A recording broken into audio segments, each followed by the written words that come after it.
Hello friends, welcome to GMHR study classes. आज हम start कर रहे हैं class 11 commerce accounts part 2 chapter 5 final account से क्वेश्चन नंबर 9 सॉल्व कर रहे हैं। यहाँ पर मैंने पूरा क्वेश्चन नोट डाउन कर लिया। आप देख सकते हैं ये ट्रायल बैलेंस है और ये एडजस्टमेंट्स है जो हम सॉल्व करने वाले हैं आज के इस वीडियो में।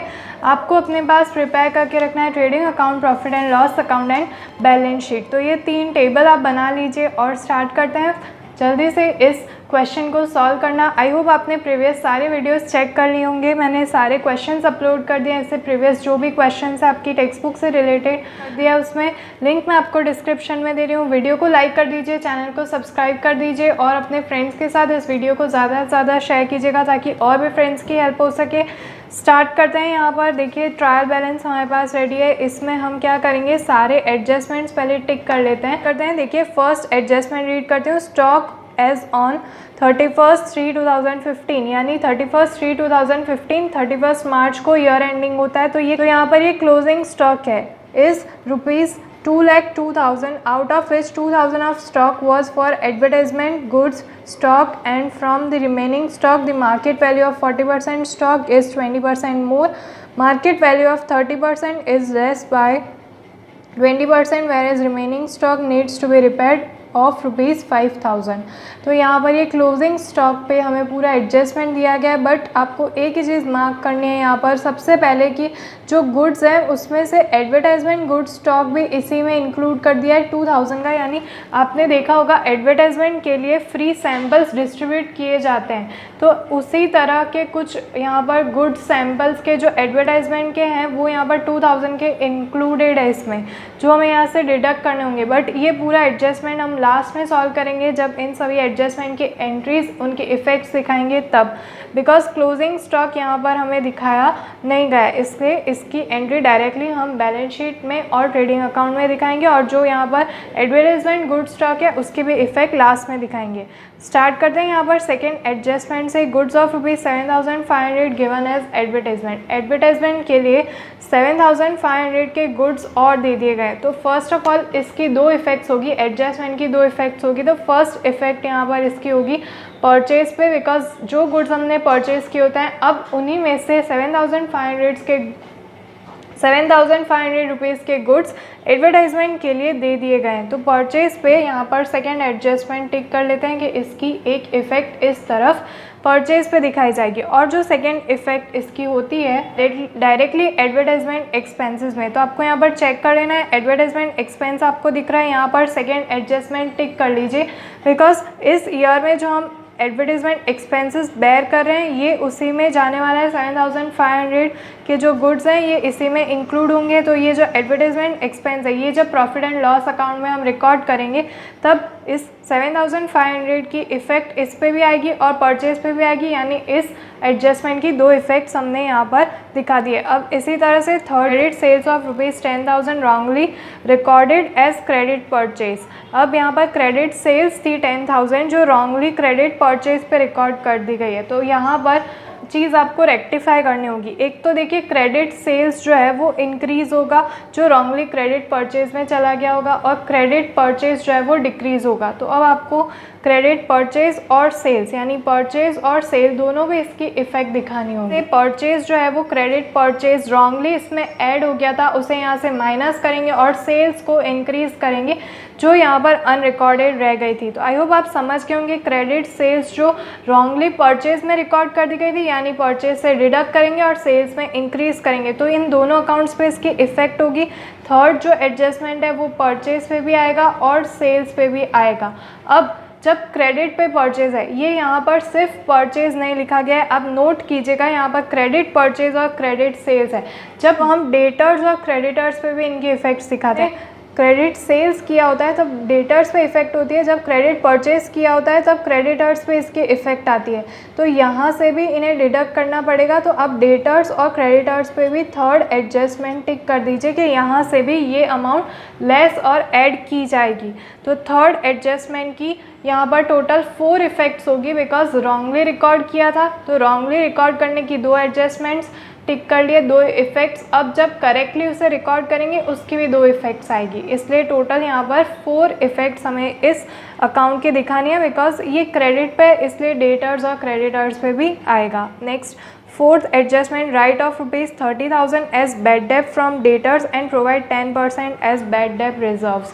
तो यहाँ पर बैड डेट रिजर्व और डेटर्स, इन सभी पे इनकी एडजस्टमेंट की इफ़ेक्ट्स आएगी। तो यहाँ पर जो फोर्थ नंबर का एडजस्टमेंट है वो बैड डेट्स और बैड डेट रिजर्व दोनों अकाउंट्स पे आएगा। यहाँ पर मैं दोनों तरफ लिख रही हूँ बिकॉज दोनों की अमाउंट हमें अलग अलग दिखाई गई है, आप चेक कर सकते हैं। यहाँ पर डेटर्स क्रेडिटर्स भी जैसे साथ साथ दिए गए थे, इसी तरह से बैड डेब्ट्स और बैड डेब रिजर्व भी यहाँ पर दिखाए गए हैं, इन पे इनकी एडजस्टमेंट्स है, इसलिए फोर्थ एडजस्टमेंट यहाँ पर टिक कर दिया है। और डेटर्स पे भी यहाँ पर लिखा गया है, वहाँ से भी हमें बैड डेब डिडक्ट करनी है, तो यहाँ पर भी डेटर्स में हम यहाँ पर फोर्थ एडजस्टमेंट अगेन टिक कर देते हैं। तो आई होप आप समझ गए होंगे किस तरह से हमें सारी एडजस्टमेंट्स टिक करनी है। जल्दी से देख लेते हैं बाकी की भी adjustments. Calculate 10% interest on capital and 6% on drawings. तो कैपिटल और ड्राइंग्स पे इंटरेस्ट यहाँ पर ऐड करना होता है, तो आप कैपिटल एंड ड्राइंग्स जो यहाँ पर फर्स्ट टॉपिक आपको दे दिया गया है वहाँ पर हम टिक कर देंगे।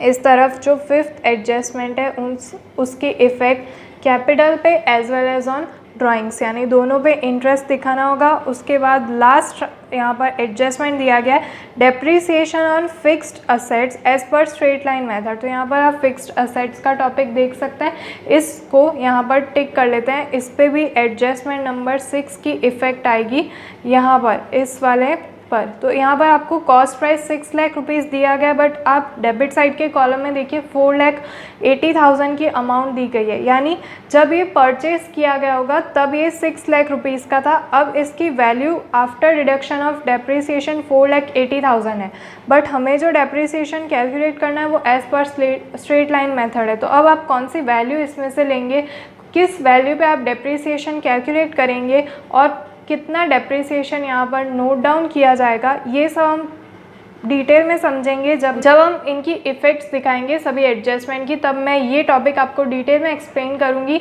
तो वीडियो को कहीं पे भी स्किप नहीं करना है, ये टॉपिक हम लास्ट में समझेंगे पूरा कंप्लीट। इतने में अगर आपको कोई डाउट्स रह रहे हैं, क्वेरीज रह रही, तो आप कमेंट करके बता सकते हैं। अब हम स्टार्ट करते हैं, इन सभी अकाउंट्स को यहाँ पर रिकॉर्ड कर देते हैं, सभी अकाउंट्स लाइन वाइज, और जहाँ पर भी एडजस्टमेंट टिक किए हैं उनके लिए स्पेस यहाँ पर लीव करते रहेंगे।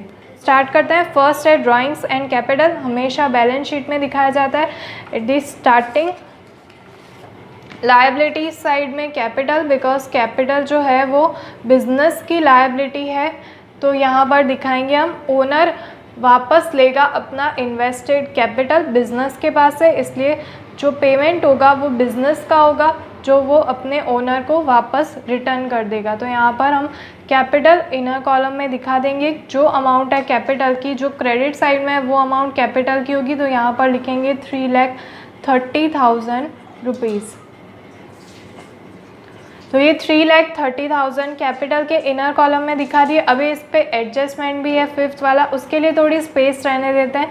अब मैं आपको एक्सप्लेन करती हूँ यहाँ पर एडजस्टमेंट जो होगा वो कैसा होगा। तो यहाँ पर कैपिटल पे इंटरेस्ट था, आप चेक कर लीजिए, फिफ्थ जो हमने टिक किया है वो इंटरेस्ट का है, तो यहाँ पर हम लिख देते हैं plus interest on capital. Interest हमेशा ऐड करके अब वापस बिजनेसमैन को ये अमाउंट दे दी जाएगी। तो इंटरेस्ट जो है वो बिजनेस के लिए एक्सपेंस है, कैपिटल पे जो इंटरेस्ट पे किया जाता है वो एक्सपेंस होता है, क्योंकि ये सारा पेमेंट एक्स्ट्रा हमें पे करना पड़ता है। तो यहाँ से इंटरेस्ट ऐड कर दिया। अब जो भी इसकी अमाउंट आएगी वो यहाँ पर प्लस नेट प्रॉफिट होगा, जो हम प्रॉफिट एंड लॉस अकाउंट से यहाँ पर ट्रांसफ़र करेंगे, तो ये ऐड होगा, इसकी अमाउंट यहाँ पर लिखी जाएगी, और उस अमाउंट में से हम ड्राइंग्स को माइनस कर देंगे। तो अब ये टॉपिक आ चुका है। ड्राइंग्स आप देख सकते हैं यहाँ पर डेबिट साइड में जो अमाउंट है 26,400, ये ड्राइंग्स की अमाउंट है। तो ये ड्राइंग्स की अमाउंट हमने यहाँ पर इनर कॉलम में दिखा दी। अब इस पे जो भी इंटरेस्ट होगा वो यहाँ पर पहले ऐड किया जाएगा, फिर उस टोटल अमाउंट को इसमें से माइनस कर दिया जाएगा। ये इफ़ेक्ट हम एट द एंड देंगे जब हमें सारी वैल्यूज़ मिल जाएगी और जब हम एडजस्टमेंट सॉल्व करेंगे। तो हमने ड्राइंग्स और कैपिटल यहाँ पर रिकॉर्ड कर दिए। अब देखते हैं परचेज़ और सेल्स। परचेज़ और सेल, इसकी एंट्री होगी ट्रेडिंग अकाउंट में। ये रहा ट्रेडिंग अकाउंट, परचेज और सेल्स। तो फर्स्ट जो लाइन होगी वो आप लीव कर दीजिए दोनों में ही। यहाँ पर आप लिख दीजिए ओपनिंग स्टॉक, अगर होगा तो हम यहाँ पर रिकॉर्ड करेंगे, नहीं होगा तो आप यहाँ पर डैश कर सकते हैं सिंपली। उसके बाद यहाँ पर परचेज लिखा जाएगा, दोनों पे ही आप देख सकते हैं एडजस्टमेंट की इफ़ेक्ट दिखानी है तो परचेज और इस तरफ आएगा सेल्स।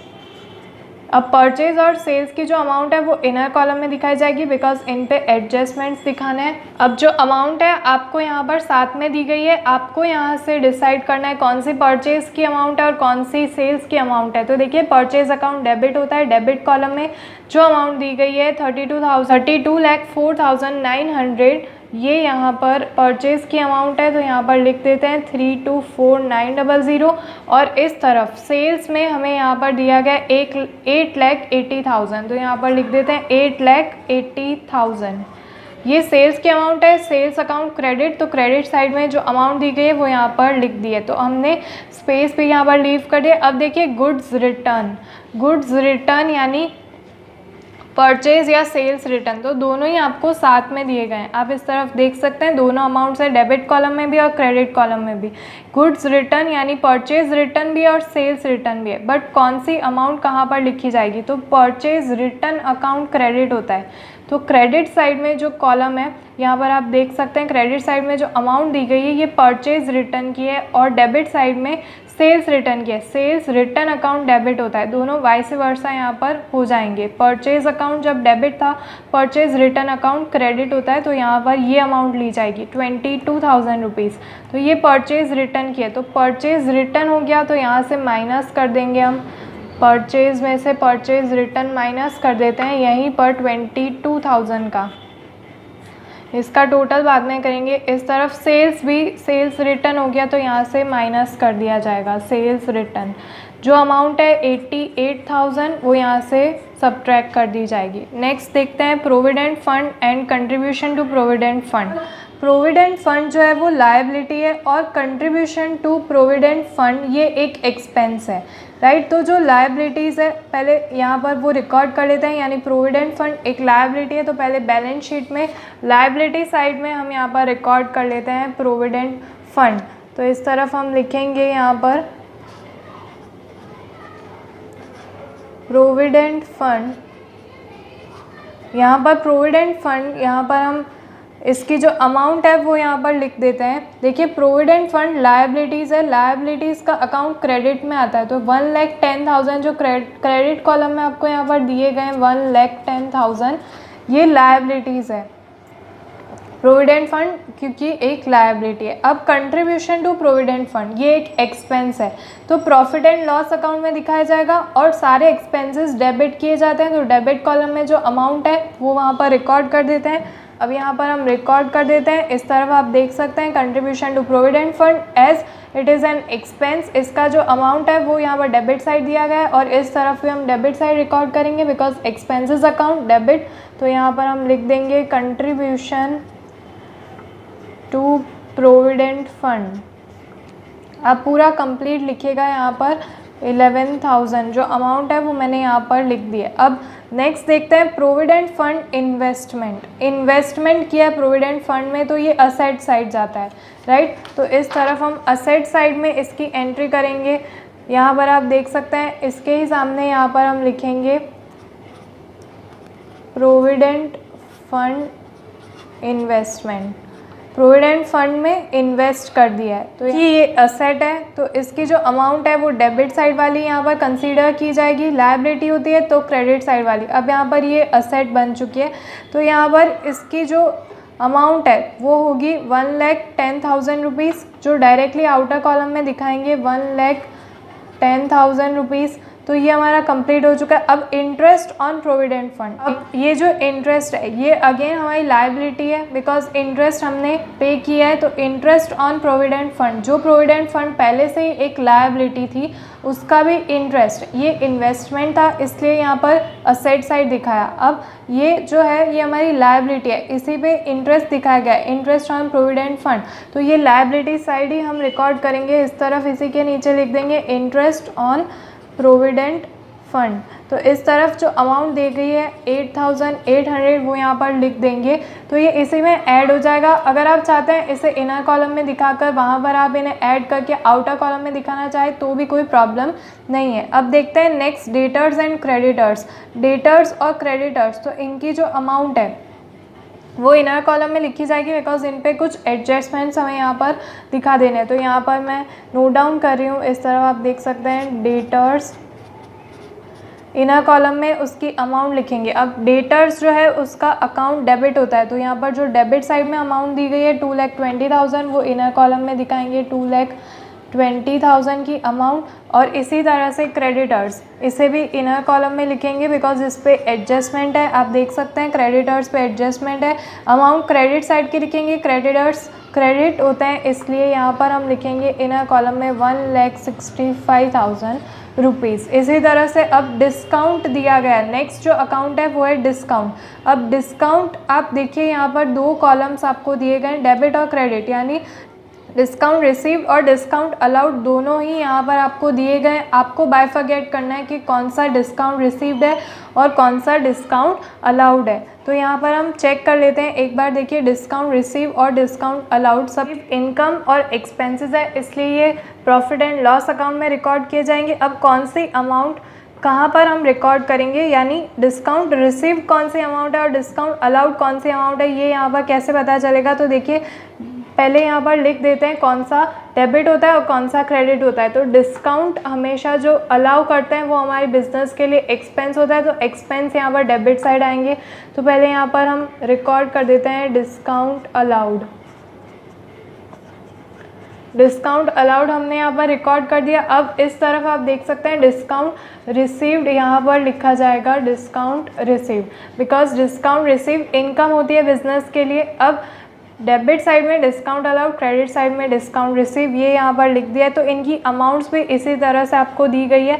डेबिट साइड में जो है वो डिस्काउंट अलाउड की अमाउंट है, तो डायरेक्ट आपने डिस्काउंट अलाउड लिखा हुआ है, यहाँ पर आप अमाउंट यहाँ पर लिख दीजिए 50,600 और डिस्काउंट रिसीव्ड की अमाउंट आएगी 15,400 रुपीज़, राइट। जो क्रेडिट साइड में, बिकॉज क्रेडिट इनकम्स होती है और डेबिट एक्सपेंसेस होते हैं, तो इसी तरह से यहाँ पर लिखा गया है। अब bad debts and bad debts reserve, तो इसके लिए यहाँ पर आप पहले से प्रॉफिट एंड लॉस अकाउंट में डेबिट साइड में वो फॉर्मेट फिर से बना दीजिए। यहाँ पर मैं सबसे पहले आएगा बैड डेब ऑफ ट्रायल बैलेंस, यानी ट्रायल बैलेंस में जो बैड डेब की अमाउंट दी गई है वो, उसमें ऐड करते हैं हम बैड डेब ऑफ एडजस्टमेंट, यानी एडजस्टमेंट में जो अमाउंट दी गई है बैड डेब की वो, उसमें से फिर से हम ऐड करेंगे बैड एडजस्टमेंट की जो अमाउंट दी गई है बैड डेब रिजर्व में वो लिखेंगे और माइनस करेंगे इन सभी में से bad डेब reserve of trial balance, तो ये लास्ट में माइनस कर दी जाएगी। इतना फॉर्मेट आप रेडी रखिए यहाँ पर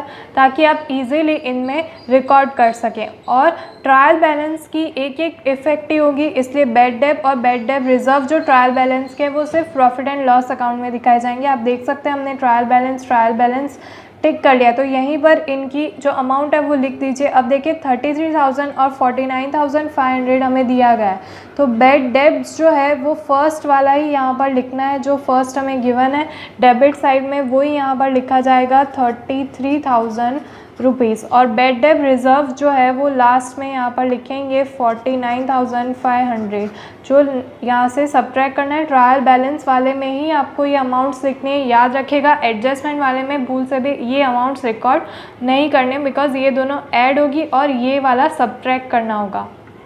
नेक्स्ट देखते हैं बिल्स। अब बिल्स यहाँ पर अगेन आपको इसी तरह से दिए गए, एक बिल्स रिसीवेबल्स है और एक बिल्स पेएबल्स है।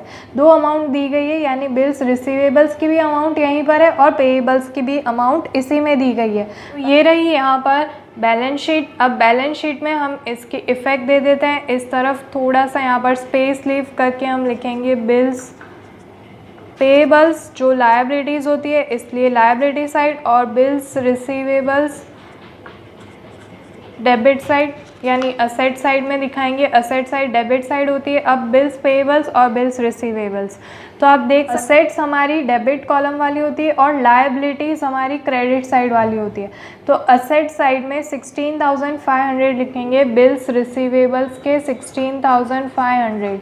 ये डेबिट साइड है असेट्स वाला और ये क्रेडिट साइड है लायबिलिटीज़ वाला। 27,500 लायबिलिटी है, बिल्स पेएबल है, तो ये यहाँ पर रिकॉर्ड कर देंगे।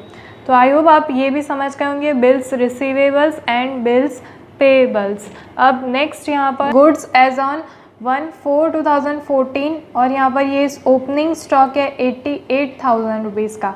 1/4/2014 यानी ओपनिंग स्टॉक होगा। तो ये रहा ट्रेडिंग अकाउंट। यहाँ पर ओपनिंग स्टॉक के लिए हमने यहाँ पर स्पेस लीव की थी, तो इसी में हम यहाँ पर रिकॉर्ड करेंगे 88,000 रुपीज़ डायरेक्टली आउटर कॉलम में, बिकॉज इस पर कोई एडजस्टमेंट नहीं दिखानी है। तो यहाँ पर हम लिख देते हैं 88,000 रुपीज़ ओपनिंग स्टॉक। डीमोरेज, तो ये एक्सपेंसेस होते हैं during the production of units. तो यहाँ पर ये भी ट्रेडिंग अकाउंट में एक्सपेंसेस यानी डेबिट साइड में रिकॉर्ड कर दिए जाएंगे। डीमोरेज, तो इस तरफ हम रिकॉर्ड कर देते हैं, थोड़ी सी स्पेस लीव करेंगे यहाँ पर। डीमोरेज डायरेक्टली आउटर कॉलम में 3,300 की अमाउंट दिखा देनी है। इसी तरह से कस्टम ड्यूटीज़ भी तभी पे की जाती है जब यूनिट्स प्रोड्यूस हो रहे होते हैं। तो कस्टम ड्यूटी यहाँ पर जो अमाउंट दी गई है 21,000 वो भी डायरेक्टली आउटर कॉलम में रिकॉर्ड कर देनी है। ट्रेड एक्सपेंसेस, अब याद रखिएगा ट्रेड एक्सपेंस यानी जो यूनिट्स प्रोड्यूस हो चुके हैं अब उन्हें ट्रेड करने के लिए, उन्हें परचेज या सेल करने के लिए हम मार्केट में लेके आते हैं, उसका ट्रेडिंग करते हैं। तो ये नहीं मतलब है कि ट्रेडिंग अकाउंट में इसकी एंट्री करनी, ये यूनिट्स प्रोड्यूस होने के बाद के एक्सपेंसेस है। तो ये जो ट्रेड एक्सपेंसेस है 1 लाख रुपीज़ के, ये प्रॉफिट एंड लॉस अकाउंट में जाएंगे।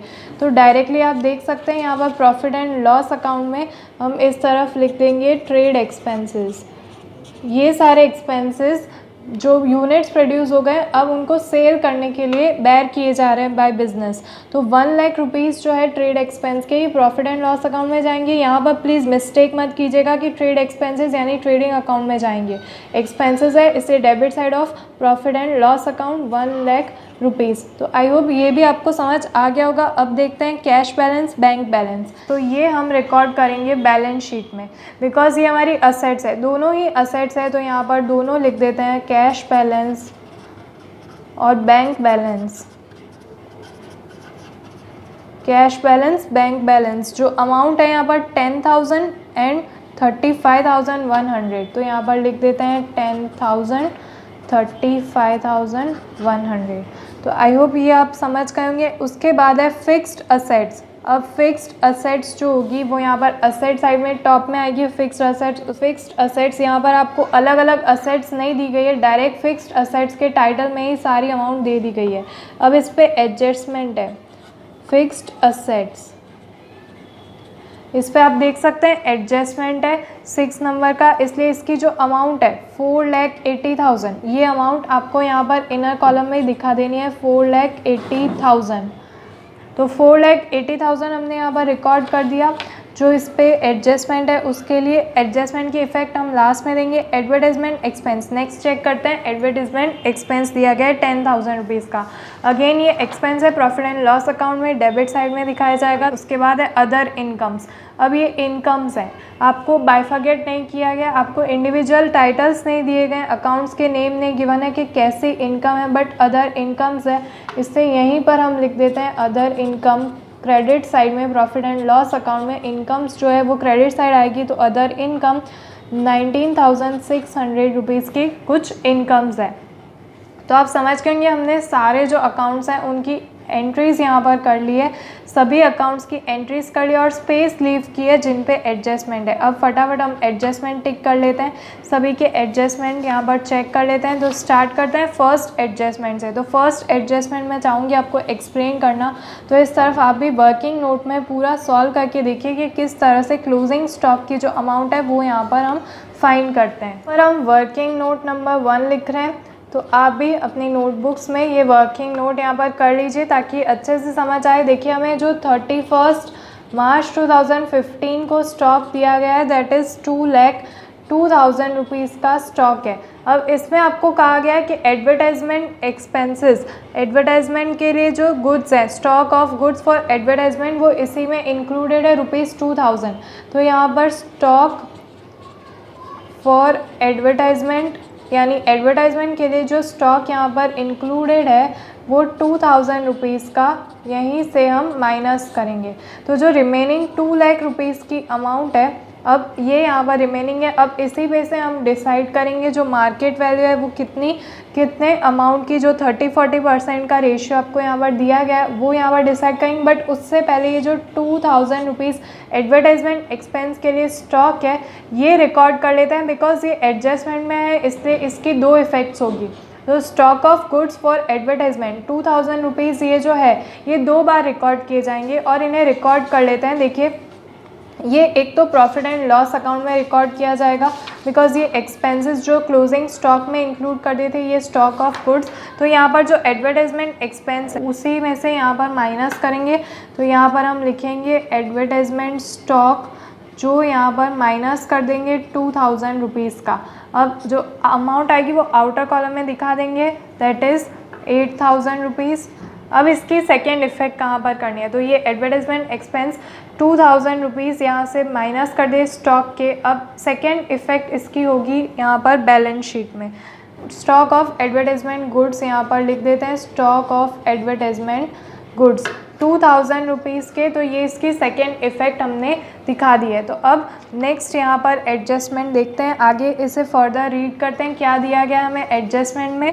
अब एडवर्टाइजमेंट स्टॉक जो इसमें इंक्लूडेड था 2000 का वो हमने माइनस कर लिया, उसकी 2 इफेक्ट्स दिखा दी, एक प्रॉफिट एंड लॉस अकाउंट में और एक बैलेंस शीट में। अब the remaining stock the value of 40% stock is 20% more, market value of 30% stock is less by 20%, whereas remaining stock needs to be repaired of ₹5000। तो यहाँ पर check कर लेते हैं। अब ये जो रिमेनिंग स्टॉक है after deduction of advertisement stock, यानी 2 लाख रुपीज़ रिमेनिंग है। अब ये 2 लाख रुपीज़ क्लोजिंग स्टॉक बन चुके हैं। इस क्लोजिंग स्टॉक को हमें यहाँ पर डिवाइड करना है 40%, 30% और रिमेनिंग। तो ये आप समझ लीजिए 100% स्टॉक है अभी। अब इसको डिवाइड कर लेते हैं, यानी आप देख लीजिए 2 लाख रुपीज़ और इसको पहले 40%, यानी इसमें से 40% जो गुड्स हैं उसकी अमाउंट, उसके बाद नेक्स्ट 30% की अमाउंट और लास्ट में रिमेनिंग। अब 2 लाख इंटू 40% जो अमाउंट मिलेगा वो कॉस्ट प्राइस होगी। तो यहाँ पर 80,000 आ रहा है, तो ये 80,000 कॉस्ट प्राइस है 40% स्टॉक की। 2 लाख में से 40% स्टॉक की कॉस्ट प्राइस 80,000 है यहाँ पर। अब देखते हैं 2 लाख के 30% कितने होते हैं, तो 30% होते हैं 60,000 रुपीज़। तो ये हमने लिख दिया, ये भी कॉस्ट प्राइस है अभी। और अब रिमेनिंग, तो 40% 30% होते हैं 70%। अब ये टोटल 100% में से 70% का वैल्यूएशन निकाला, अब बाकी बचे अगेन 30%, तब 100% होंगे तो 30% भी 60,000 रुपीज़। तो ये अभी कॉस्ट प्राइस है मार्केट में इस क्लोजिंग स्टॉक की, 40% गुड्स की, 30% की और रिमेनिंग 30%। अब जो आपको एडजस्टमेंट में दिया गया है वो अगेन रीड कीजिए। जो 40% गुड्स हैं उनकी मार्केट वैल्यू 20% मोर है, तो ये जो 40% वाले हैं इन्हें ऐड करेंगे 20%, यानी ऐड करेंगे, मोर है इसलिए। अब जो 30% है उसकी मार्केट वैल्यू यहाँ पर 20% लेस है, यानी माइनस करेंगे 20%। और जो रिमेनिंग है उसमें अभी रिपेयरिंग एक्सपेंस चाहिए 5000 के, तो यहाँ से डायरेक्टली ₹5000 माइनस करेंगे। तो अब पहले इसका कैलकुलेशन कर लेते हैं, 60,000 माइनस 5,000 रुपीज़ 55,000। तो अब ये जो 60,000 के गुड्स थे वो 55,000 के बन चुके हैं। इसी तरह से इनके लिए कैलकुलेशंस करते हैं। अब इनकी मार्केट वैल्यू में कुछ डिक्रीज़ और कुछ इंक्रीज़ आया, तो ये मार्केट वैल्यू को पहले यहाँ पर कैलकुलेट करेंगे।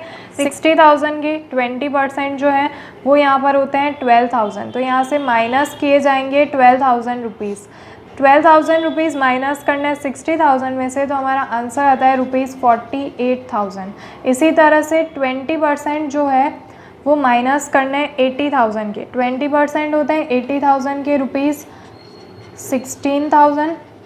जो 80% गुड्स है वो इंक्रीज़ हो रहे हैं बाई 20%। 80,000 के 20% होते हैं 16,000 रुपीज़, तो 16,000 रुपीज़ अमाउंट इंक्रीज़ हो रही है, तो इन दोनों को ऐड करना है, राइट। तो 80,000 प्लस 16,000 यहाँ पर हमारे होते हैं 96,000 रुपीज़। अब ये जो आई है ये मार्केट वैल्यूज़ है, क्योंकि हमने मार्केट वैल्यूज़ की हिसाब से इन्हें इंक्रीज़ और डिक्रीज़ किया है। ये तो एक्सपेंसेस है, रिपेयरिंग एक्सपेंस, तो ये इतने ही रहेंगे।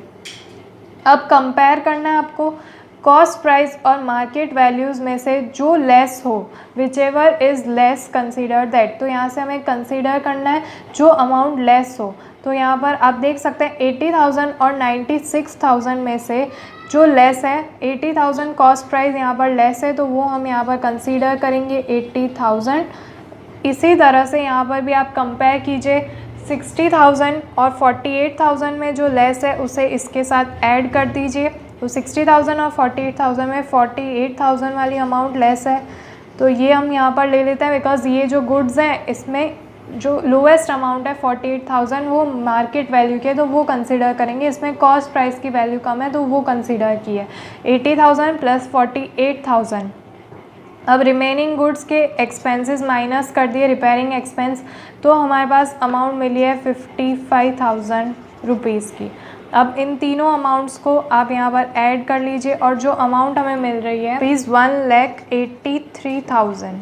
तो ये 1,83,000 हमारा बन चुका है क्लोजिंग स्टॉक, जिसकी हम दो इफ़ेक्ट्स दिखाएंगे क्लोजिंग स्टॉक की, एक ट्रेडिंग अकाउंट में और एक बैलेंस शीट में। तो यहाँ पर ये रही बैलेंस शीट, इसी में हम यहाँ पर रिकॉर्ड कर देते हैं। इस तरफ लिखेंगे क्लोजिंग स्टॉक 1,83,000 रुपीज़। और नेक्स्ट इसकी सेकेंड इफ़ेक्ट यहाँ पर एंड में हम लिख देंगे, इस तरफ थोड़ी स्पेस लीव करके क्लोजिंग स्टॉक 1,83,000 रुपीज़। तो अब नेक्स्ट एडजस्टमेंट यहाँ पर रीड कर लेते हैं। नेक्स्ट एडजस्टमेंट दिया गया है goods of rupees 7,500 given as advertisement. तो सेकेंड एडजस्टमेंट की इफ़ेक्ट्स हमने कहाँ पर दी है, तो एक परचेज पे और दूसरी इफ़ेक्ट इसकी होगी एडवर्टाइजमेंट एक्सपेंसेस पे। तो यहाँ पर ये टिक कर लिया हमने। इसी तरह से इनकी यहाँ पर इफ़ेक्ट्स दिखाएंगे। पहले इन्हें ऐड कर लेते हैं। 3,24,900 माइनस 22,000, 3,29,000, राइट। तो अब ये जो अमाउंट मिली है इसमें से हम यहाँ पर माइनस करेंगे जो गुड्स एडवर्टाइजमेंट के लिए दे दिए गए हैं, डिस्ट्रीब्यूट कर दिए गए हैं, इसमें से माइनस करेंगे goods given for advertisement, that is 7,500 के गुड्स हैं। तो इसमें से अगेन ये अमाउंट माइनस कर देनी है। आंसर हमारा यहाँ पर आएगा 2,95,400, राइट। तो ये यहाँ पर कर दिया। अब ये जो एडवर्टाइजमेंट के लिए गुड्स यहाँ पर डिस्ट्रीब्यूट कर दिए थे 7,500 के, इसकी सेकेंड इफ़ेक्ट हम दिखाएंगे प्रॉफिट एंड लॉस अकाउंट में। तो यहीं पर हम लिख देंगे प्रॉफिट एंड लॉस अकाउंट में डेबिट साइड में जो गुड्स हैं वो यहाँ पर दे दिए गए, गुड्स फॉर एडवर्टाइजमेंट। जो 2,000 रुपीज़ के गुड्स हैं वो यहाँ पर लिख दिए हैं। इसी तरह से चेक करते हैं नेक्स्ट एडजस्टमेंट। थर्ड एडजस्टमेंट है credit sales of rupees 10,000 wrongly recorded in credit purchase. तो क्रेडिट जो सेल्स किया था वो रॉन्गली क्रेडिट परचेज में रिकॉर्ड हो चुका है। तो इसकी हमने जो एडजस्टमेंट्स आप देख सकते हैं टिक किए, वो 4 अकाउंट पे इनकी इफ़ेक्ट आएगी, परचेज सेल पे भी और यहाँ पर डेटर्स क्रेडिटर्स पे भी इनकी इफ़ेक्ट दिखानी है। तो यहाँ पर आप 10,000 जो रॉन्गली रिकॉर्डेड है वो डेटर्स क्रेडिटर्स पे पहले इनकी इफ़ेक्ट दिखा देते हैं। इस तरफ आप देख सकते हैं ये रहे डेटर्स और क्रेडिटर्स। तो डेटर्स हमारे इंक्रीज़ होंगे जिनसे अमाउंट रिसीव होगी, तो यहाँ पर हम क्या करेंगे, प्लस करेंगे अनरिकॉर्डेड क्रेडिट सेल्स 10,000। उसके बाद जो अमाउंट आएगी वो यहाँ पर दिखाएंगे। उससे पहले यहाँ पर माइनस कर देते हैं क्रेडिटर्स में से जो क्रेडिटर्स डिक्रीज़ होंगे, दैट इज़ रॉन्गली रिकॉर्डेड। यहाँ पर रॉन्गली रिकॉर्ड हो चुका था 10,000, जो अमाउंट है वो यहाँ से माइनस करेंगे। टोटल डायरेक्टली आउटर कॉलम में दिखा देते हैं बिकॉज यहाँ पर कंप्लीट हो चुके हैं ट्रांजेक्शन। 1,65,000 minus 10,000, 1,55,000 rupees. अब अकाउंट परचेज और सेल्स पे भी इसकी इफ़ेक्ट। तो यहाँ पर जो सेल्स रिटर्न था इसको टोटल कर लेते हैं 7,92,000 रुपीज़। अब इसी में हम यहाँ पर ऐड करेंगे अनरिकॉर्डेड क्रेडिट सेल्स। तो यहाँ पर जो अनरिकॉर्डेड क्रेडिट सेल्स है 10,000 रुपीज़ की, वो इसमें ऐड कर देंगे और आउटर कॉलम में टोटल इसका दिखाएंगे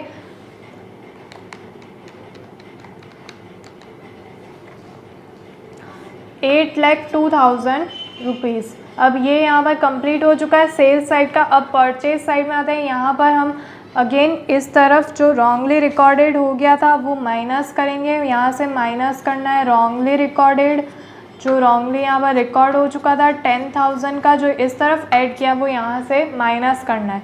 तो इस अमाउंट में से अब माइनस करेंगे जब 10,000 रुपीज़ 2,95,400 में से 10,000 माइनस करते हैं तो 2,85,400 की अमाउंट आती है, राइट। तो ये कंप्लीट हो चुका है और सेल्स का भी कंप्लीट हो चुका है। अब देखते हैं नेक्स्ट एडजस्टमेंट। यहाँ पर write off 30,000 as bad debt from debtors and provide 10% as bad debt reserve. Debtors में तो पहले ये जो अनरिकॉर्डेड क्रेडिट सेल्स था यहाँ पर इन्हें ऐड कर देते हैं तो 2,30,000 की अमाउंट आती है, राइट। अब यहाँ से आपको बैड डेट और बैड डेट रिजर्व के इफेक्ट दिखाने हैं, दोनों माइनस किए जाएंगे। एडजस्टमेंट के यहाँ पर बैलेंस शीट में माइनस किए जाएंगे, यानी माइनस बैड डेट जो एडजस्टमेंट में है और माइनस बैड डेट रिजर्व जो एडजस्टमेंट में अमाउंट दी गई है।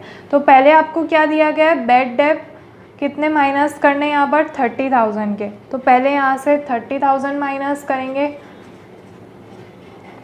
यानी 2 लाख रुपीज़ बचते हैं। अब 2 लाख में से माइनस करना है अगेन यहाँ पर 10% बैड डेट रिजर्व। तो 2 लाख के 10% यहाँ पर होते हैं 20,000।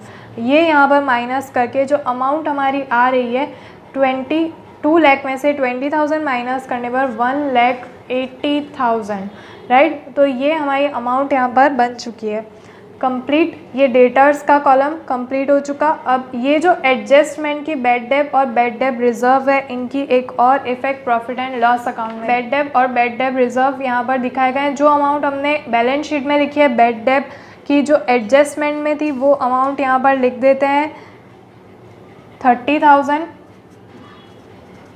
और बैड डेट रिजर्व की जो एडजस्टमेंट से हमने यहाँ पर ली है 20,000 जो वहाँ पर माइनस की थी वो। अब इन सभी को आपको सॉल्व करना है। 33,000 plus 30,000 plus 20,000 minus 49,500। Outer column में इसका टोटल जो आ रहा है वो यहाँ पर दिखा देंगे 33,500 रुपीज़। तो आई होप आप समझ गए होंगे किस तरह से इन्हें सॉल्व करना है। बैड डेट्स के सारे हमने यहाँ पर सॉल्व कर लिए हैं। इसके बाद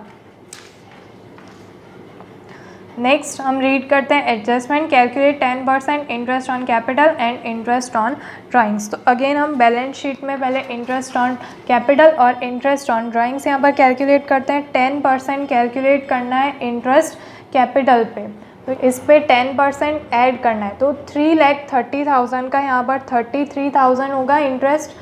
तो यहाँ पर हम लिख देते हैं 33,000, ये 33,000 और नेट प्रॉफिट आने के बाद इसका टोटल करना है। ड्राइंग्स पे इंटरेस्ट ऐड कर देना है यहाँ पर। तो ड्राइंग्स का जो इंटरेस्ट है 26,400 पे यहाँ पर 6% होगा 1,584। इन दोनों को पहले ऐड करना है और जो अमाउंट आएगी वो इस अमाउंट से माइनस करेंगे।